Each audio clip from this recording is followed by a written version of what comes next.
మీ మనోభావాలు దెబ్బతిన్ననాడు, మీ ఆత్మగౌరవం దెబ్బతిన్ననాడు మీకు అండగా నిలబడ్డ చరిత్ర మోహన్ బాబు సంఘటనలో మందకృష్ణ మాదిగ గారికి ఉన్నది. దాన్ని మీరు గుర్తు చేసుకోవాలని మరొకసారి గుర్తు చేస్తున్నాం. మీరే కాదు, వైశ్యుల ఆత్మగౌరవం దెబ్బతిన్ననాడు, బీసీల ఆత్మగౌరవం దెబ్బతిన్ననాడు, ఆదివాసుల, గిరిజనుల, లంబాడీల ఆత్మగౌరవం దెబ్బతిన్నాడు. ఆత్మగౌరవ పోరాటాలకు అండగా నిలబడి మాట్లాడిన నాయకుడు కూడా మందకృష్ణ మాదిగ గారు తప్ప ఎవరు లేరు అనే విషయం మీరు గుర్తుపెట్టుకోవాలి. ఆయన ఇప్పటికే 3 దశాబ్దాలుగా ఉద్యమం నడిపిన నాయకుడు, దేశవ్యాప్తంగా గుర్తింపు తెచ్చుకున్న నాయకుడు, ప్రజల పక్షాన్ని నిలబడుతున్న నాయకుడు, ప్రజల కోసం పోరాటం చేస్తున్న నాయకుడు, పదవి లేకుండా, అధికారం లేకుండా, సమాజం నుండి ఏసీ ఆశించకుండా ఒక సామాజిక సంస్కర్తగా, ఒక సాంఘిక సంస్కరణ ఉద్యమకారుడిగా నిస్వార్థమైన ప్రజాసేవలు పునరంకితమైన నాయకుడు మందకృష్ణ మాదిగ గారు. అలాంటి నాయకుని మీద మీరు విమర్శలు చేయడం అనేది అవివేకమైన చర్య తప్ప ఇంకోటి కాదని చెప్పేసి నేను సందర్భంగా గుర్తు చేస్తున్నాం. మీకు ఎవరో మాదిగలు స్నేహితులుగా ఉన్నట్టు, వాళ్ళు కూడా సంఘాలు నడుపుతున్నట్టు, ఆ సంఘాలను దాటడం కోసమే మందకృష్ణ మాదిగ గారు ఇవన్నీ లేవనెత్తున్నానని మీరు మాట్లాడుతున్నారు. ఇవన్నీ వద్దు. మందకృష్ణ మాదిగ గారి ముందు అనేక సంఘాలు వచ్చినాయి, అనేక నాయకులు వచ్చారు, వచ్చిన వాళ్ళు వచ్చారు, పోయిన వాళ్ళు పోయారు. కానీ శాశ్వత నిలబడ్డ నాయకుడు ఒక మందకృష్ణ మాదిగే. మా మాదిగ సమాజంలో, మా దళిత సమాజంలో ఎన్ని సంఘాలు వచ్చినా, ఎంతమంది నాయకులు వచ్చినా వాళ్ళందరికీ అభిమాన నాయకుడు ఒక్క మందకృష్ణ మాదిగ అనే విషయం మీరు అర్థం చేసుకోవాలి. అది మీ స్నేహితుడు, మీకు అత్యంత ఆప్తుడు, మీకు అత్యంత స్నేహితుడైనటువంటి మోతుపల్లి నరసింహులు గారిని మీరు అడిగి తెలుసుకోవాల్సిందిగా నేను గుర్తు చేస్తున్నాను. మా పెద్ద మనిషి మోతుపల్లి నరసింహ గారే చెప్పాడు, ఈ జాతికి నాయకుడు మందకృష్ణ మాదిగ గారే. మేము మందకృష్ణ మాదిగ గారి సారథ్యంలో నడుస్తున్నామని అనేక సందర్భాల్లో మాట్లాడడం జరిగింది.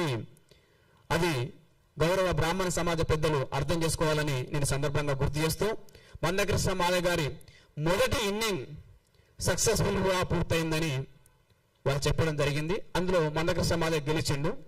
కానీ ఇప్పుడు రెండో ఇన్నింగ్ మొదలు పెట్టిండు. రెండో ఇన్నింగ్ మాత్రం ఓడిపోక తప్పదని నిన్న వారు మాట్లాడడం జరిగింది. మీరు శాపం పెడుతున్నారా, లేకపోతే మందకృష్ణ మాదిగ గారు గెలవద్దని కోరుకుంటున్నారా, లేదా మీ అక్కసు వెలగక్కుతున్నారా? మీరు ఆలోచన చేసుకోవాలని నేను ఈ సందర్భంగా గుర్తు చేస్తున్నాను. మందకృష్ణ మాదిగ గారి మొదటి ఇన్నింగ్ గెలవడం ఎంత నిజమో, మీరు అన్నట్లుగానే ఈ రెండో ఇన్నింగ్ కూడా గెలవడం అంతే నిజమని ఈ సందర్భంగా నేను గుర్తు చేస్తున్నాను. మా అధినేత ఇప్పటి వరకు ఏదైనా ఒక అంశం మీద ఉద్యమం చేపడితే దాన్ని విజయవంతం చేసేంత వరకు వదిలిపెట్టిన చరిత్ర లేదు. ఆధునిక భారతదేశంలో 100% సక్సెస్ రేట్ ఉన్న ఒకే ఒక్క ప్రజా ఉద్యమ నాయకుడు ఒక మందకృష్ణ మాదిగ గారు మాత్రమే. దాన్ని బ్రాహ్మణ సమాజ పెద్దలు గుర్తించాలని మేము గుర్తు చేస్తున్నాం. వర్గీకరణ పోరాటంలో మాదిగల్ని మందకృష్ణ మాదిగ గారు గెలిపించిండు. గుండె జబ్బుల చిన్నారులను కాపాడే పోరాటంలో గుండె జబ్బుల చిన్నారులను మందకృష్ణ మాదిగ గారు గెలిపించిండు. పెన్షన్లు సాధించే పోరాటంలో వికలాంగులను మందకృష్ణ మాదిగ గారు గెలిపించిండు. పెన్షన్ సాధించే పోరాటంలో వృద్ధులను, వితంతులను, ఒంటరి మహిళలను మందకృష్ణ మాదిగ గారు గెలిపించిండు. అమరవీరుల కుటుంబాల సంక్షేమం కోసం జరిగిన పోరాటంలో వాళ్ళకి రావాల్సిన సంక్షేమ ఫలితాలను సాధించి అమరవీరుల కుటుంబాలను మందకృష్ణ మాదిగ గారు గెలిపించిండు. మహిళలకు భద్రతనిచ్చే ఫాస్ట్ ట్రాక్ కోర్టులను సాధించడంలో మహిళా సమాజాన్ని మందకృష్ణ మాదిగ గారు గెలిపించిండు. అలాగే దళిత క్రైస్తవులకు ఎస్సీ హోదాను సాధించే ఉద్యమంలో దళిత క్రైస్తవులను కూడా మందకృష్ణ మాదిగ గారు గెలిపిస్తారనే విషయం మీరు అర్థం చేసుకోవాల్సిన విజ్ఞప్తి చేస్తున్నాను. మా శ్రీకృష్ణ పరమాత్మని ద్వారా మీకు ఈ సందర్భంగా చెప్తున్నాం. ఆనాడు మహాభారత యుద్ధాన్ని శ్రీకృష్ణుడు ఎట్లయితే గెలిపించిండో, ఇవాళ దళిత క్రైస్తవుల ఎస్సీ హోదా అనే ధర్మ యుద్ధాన్ని మందకృష్ణ మాదిగ గారు గెలిపిస్తారనే విషయం మేము సూటిగా స్పష్టంగా గుర్తు చేస్తున్నాం. ఒకసారి నిర్ణయం తీసుకున్న తర్వాత వెనక్కి తగ్గిన చరిత్ర ఎంఆర్పిఎస్ ఉద్యమంలో లేదు, మాదిగ జాతి రక్తంలో కూడా లేదు. 100% దళిత క్రైస్తవ ఎస్సీ హోదా సాధించడం కోసం మందకృష్ణ మాదిగ గారి నాయకత్వంలో మా ఉద్యమం ముందుకు సాగుతుందని చెప్పేసి నేను సందర్భంగా గుర్తు చేస్తూ, మీరు వివేకవంతులుగా, జ్ఞానవంతులుగా ఈ సమాజానికి ఒక పెద్దన పాత్ర వహించి సామాజిక సంస్కరణలకు ముందుకు నడవాల్సిన బాధ్యత మీ మీద ఉంది.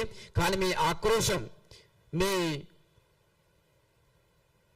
అణచివేత, మీ ఆధిపత్యం, మీ పెత్తందారి స్వభావాన్ని ఈ కింది కులాల మీద చూపొద్దని మరొకసారి నేను గుర్తు చేస్తూ, మరొక మారు బ్రాహ్మణ సమాజం మందకృష్ణ మాదిగ గారి మీద విమర్శలు అవాకులు చేవాకులు పీలిస్తే ఎట్టి పరిస్థితుల్లో మేము సహించమని చెప్పేసి సందర్భంగా మరొకసారి మీకు గుర్తు చేస్తూ, మేము అన్ని వర్గాల సంక్షేమం కోసం, అన్ని వర్గాలకు న్యాయం జరగాలనే ఉద్దేశంతో కుల వ్యవస్థ రద్దు కావాలి, సమానత్వం రావాలి, సామాజిక సమానత్వం పొందాలి, అన్ని కులాలకు స్వేచ్ఛ ఉండాలి, స్వతంత్రం ఉండాలి, సమానత్వం ఉండాలి, అన్ని కులాలు ఎదగాలి, సమాజం అంతా కలిసి మెలిసి జీవించాలనే ఒక పవిత్ర ఆశయంతో ఎంఆర్పీఎస్ ఉద్యమం ముందుకు సాగుతున్నది. దాన్ని మీరందరూ అర్థం చేసుకొని ఈ సమాజంలో ఉన్నటువంటి సామాజిక రుగ్మతల నిర్మూలనకు కలిసికట్టుగా ముందుకు రావాలని ఎంఆర్పీఎస్ సందర్భంగా పిలుపునిస్తున్నది. ఇంకోసారి మందకృష్ణ సమాధి గారి మీద అబద్ధాలతో అసత్యాలతో విమర్శలు చేయొద్దని చెప్పేసి నేను కోరుకుంటూ, వీలైతే నిజాయితీ ఉంటే, చిత్తశుద్ధి ఉంటే, మీలో పరివర్తన ఉంటే మందకృష్ణ సమాధి గారు సూటిగా స్పష్టంగా లేవనెత్తుతున్న అంశాల మీద మీరు ధైర్యంగా మాట్లాడాలని, ఆధారాలతో మాట్లాడాలని ఈ సందర్భంగా సూచిస్తూ, భవిష్యత్తులో మీ నిర్ణయాల్లో మార్పు వస్తుందని, మీలో పరివర్తన కలుగుతుందని చెప్పేసి దళిత సమాజం, అణగారిన వర్గాల సమాజం, బ్రాహ్మణేతర సమాజం సంపూర్ణంగా ఆశిస్తుంది. ఆ దిశగా మీ నిర్ణయాలు ఉంటాయని కోరుతున్నాం.